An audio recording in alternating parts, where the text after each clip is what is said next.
John the Baptist described himself as the voice of one crying in the wilderness, "Prepare the way of the Lord, make straight his paths." And it is right in the desert that the Franciscans, along with the various religious communities of the Holy Land, celebrated the liturgical solemnity of the Nativity of St. John, a solemnity that began yesterday, on June the 23rd, with the recitation of the first Vespers at the monastery of St. John in the desert, where the precursor found refuge after escaping the massacre of the innocents.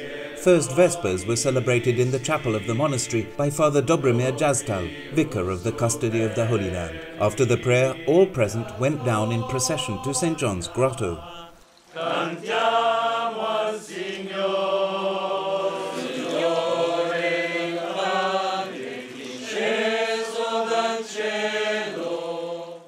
Questa festa è molto importante per la missione. This feast is very important to St. John the Baptist's mission, the prophet of the Old and the New Testament, who was sent to invite all people to prepare the way of the Lord. Invitare a tutti a preparare la strada del Signore.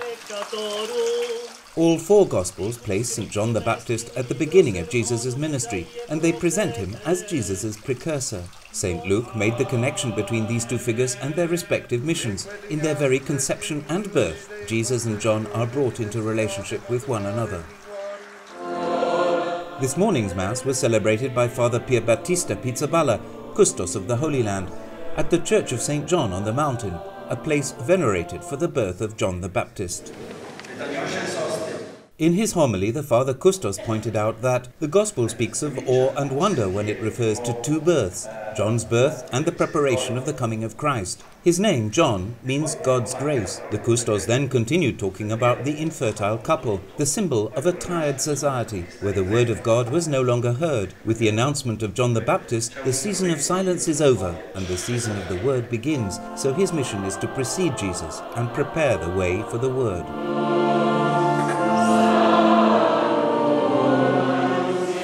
This is an important celebration for the Church in all the world, but especially for those who have come here to participate in it.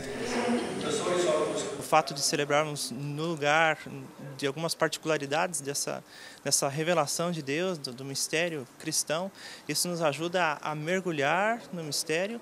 The fact that we celebrate right at the site of God's revelation and of the Christian mystery helps us to delve into this mystery and come close to the divine grace that is revealed in the lives of certain people, as in the case of this feast that we celebrate today, the feast of St. John the Baptist. It also helps us to seek the mystery of our own answer to God's call. It is a great grace to be able to participate in the liturgy here, and I thank God for this opportunity. Cada de nós somos convidados, somos chamados por Deus.